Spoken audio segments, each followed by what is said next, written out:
In welcome back on your YouTube channel knowledge academy best year. Hello dear student, कैसे हैं आप लोग। आज मैं लेकर आया हूं क्लास 12 का केमिकल काइनेटिक का इम्पोर्टेंट फार्मूला, और यह कम समय में ही आपको सभी फार्मूला रिवाइज करवा दूंगा और इस फार्मूले पर आपका क्वेश्चन भी आएगा। तो ये आपको ये बस रात भर का समय है और यह आज पढ़ लीजिए, कल एग्जाम में इससे क्वेश्चन आएंगे ही, तो इसीलिए आप लोग रिवीजन कर लीजिए ताकि 60 समय में क्या जो भी क्वेश्चन आए आप कर ले।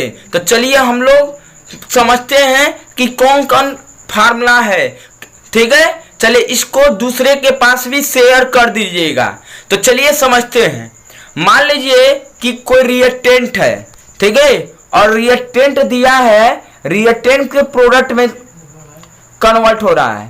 तो मान लीजिए T1 टाइम 2 है, एक तो पहला टाइम है वो T1 है, दूसरा टाइम है T2 है। तो डेल्टा T का मतलब क्या होता है, T2 माइनस T1।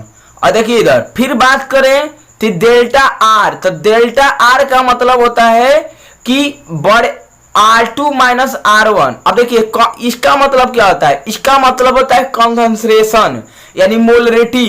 क्या होता है, मोलरिटी। और मोलरिटी बराबर क्या बताए थे, मोलरिटी बराबर n अपान v यानी number of mole upon volume of the solution. ध्यान दीजिएगा। तो अगर बात करें डेल्टा R का मतलब R2 माइनस R1 यानी कि दूसरी बार रिएक्टेंट का कंसंट्रेशन और पहली बार रिएक्टेंट का कंसंट्रेशन, यानी R2 जो होगा T2 टाइम में होगा और जो R1 होगा वो T1 टाइम में होगा।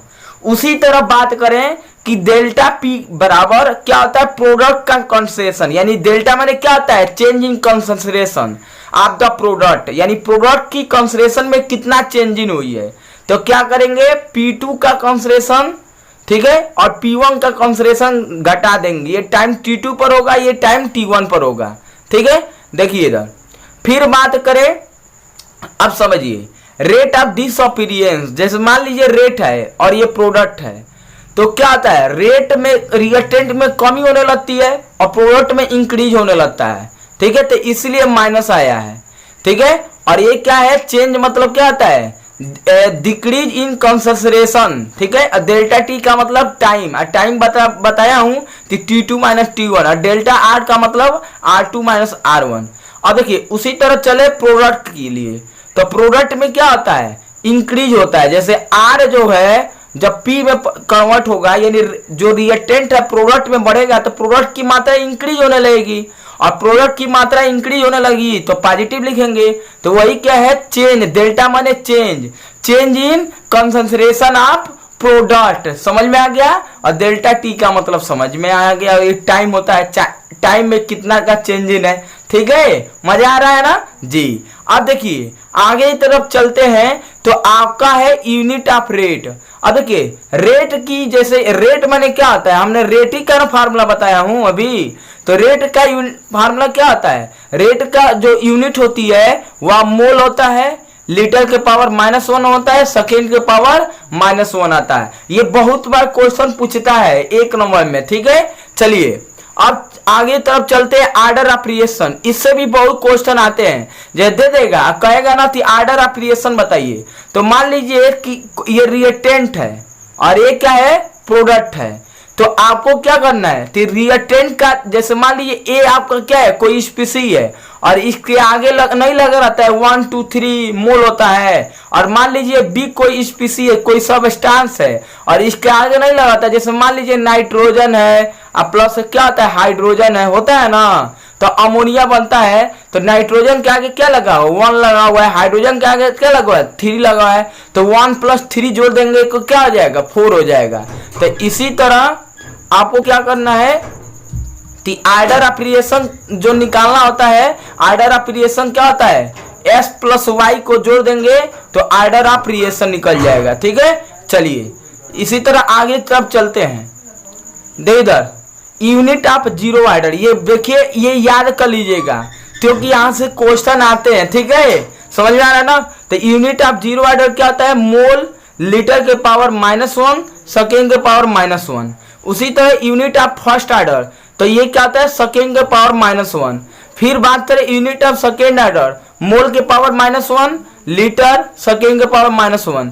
चलिए आगे तरफ चलते हैं। अब देखिए इधर मान लीजिए कि कोई रिएक्शन दिया है, अब रिएक्शन बताना है half life of reaction. Half life मतलब क्या आता है, टाइम का जो आधा होता है ना उसी को हाफ लाइफ बोलते हैं, इसे टी हाफ से रिप्रेजेंट करते हैं। ठीक है, अब देखिए मान लीजिए कोई रिएक्टेंट है और वो प्रोडक्ट में चेंज हो रहा है, तो इससे न्यूमेरिकल आता है। देखिए हम बता रहे हैं, ये जो टॉपिक बता रहा हूं ना, जो हाफ लाइफ और रेट कांस्टेंट, इसको प्रूव भी कर लीजिएगा जीरो ऑर्डर और फर्स्ट ऑर्डर के लिए, क्योंकि यह एग्जाम में पूछता है। ठीक है, और न्यूमेरिकल भी आएगा, तो मैं बता दे रहा हूं।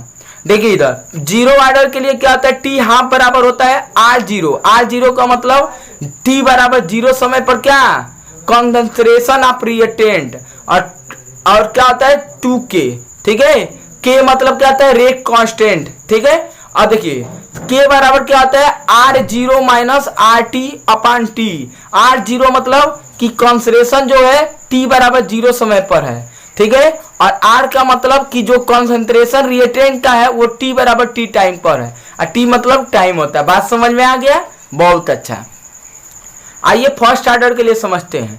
तो फर्स्ट ऑर्डर के लिए क्या होगा, फर्स्ट ऑर्डर के लिए आपको टी हाफ जो होगा 0.693 होगा, K होगा। K का मतलब क्या होता है, रेट कांस्टेंट होता है।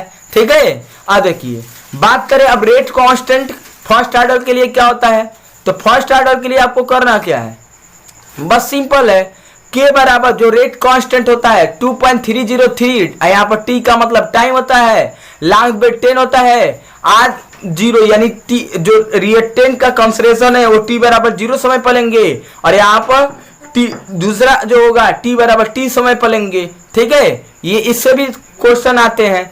अब लास्ट देख लीजिए, लास्ट जो है मान लीजिए कि आपका दूगो टाइम दे दिया है।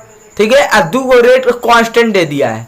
मान लीजिए T1 पर K1 रेट कांस्टेंट है, T2 पर K2 रेट कांस्टेंट है। ठीक है, अब देखिए तो log K2 अपान K1 और EA अपान 2.303 R, और ये क्या है, ये ब्रैकेट है, बड़ा ब्रैकेट T2 माइनस T1 अपान T2 होता है। देख, और ये क्या होता है, एक्टिवेशन एनर्जी होती है, और एक किसमें होता है जूल पर मोल, यानी एक मोल के लिए निकालते हैं। और R का मतलब क्या होता है, यूनिवर्सल गैस कांस्टेंट होता है, R का वैल्यू लिख लीजिए 8.314 होता है।